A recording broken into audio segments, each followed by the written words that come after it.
Hello guys, today we are going to study something about the argumentative style and its use in debate and speech. So you have to write debate and speech, debate writing and speech writing. Or the introductory para in either of the two is just addressing the people before whom you are going to deliver your speech or debate. And it should also be of 3 paragraphs at least, because the first paragraph here is also introductory to the topic, and the other paragraphs develop the thing systematically. If it is of 3 paragraphs, the second one develops it, and the third one is conclusive in nature.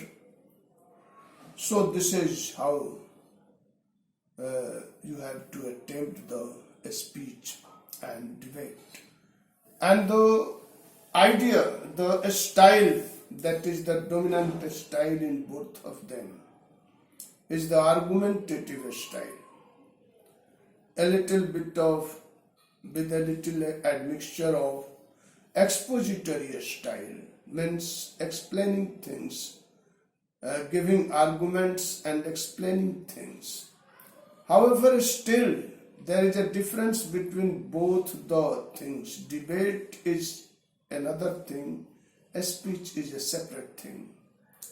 What is a speech? In a speech you pursue and try to prove something.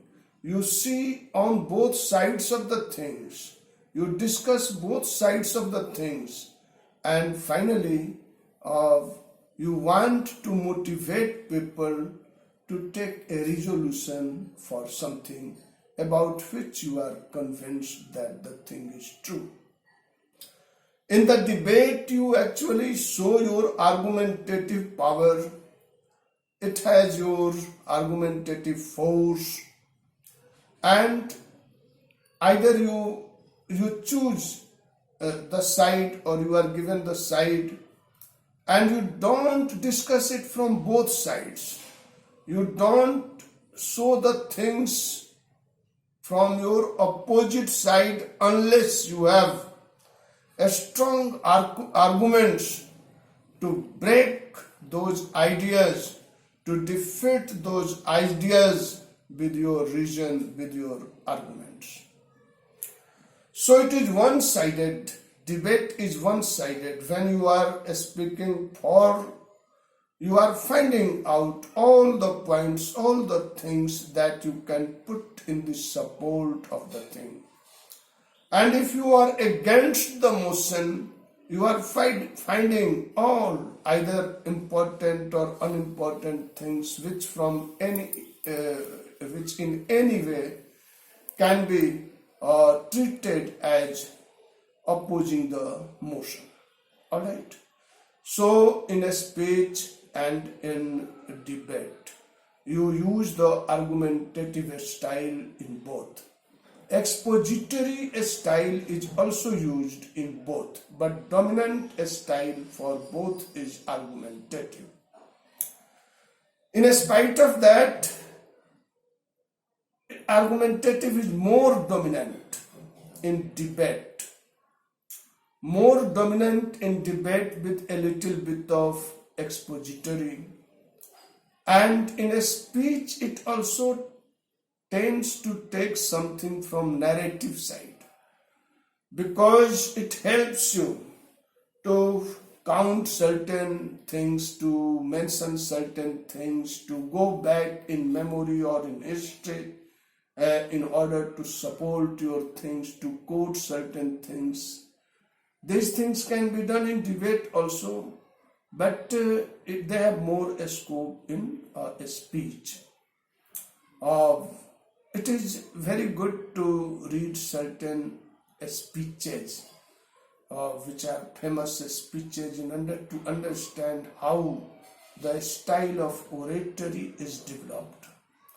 Oratory is an art which attracts people, which uses several techniques. It uses some certainly some emotional techniques, all right, in order to make people feel more than see, or make people both see and feel.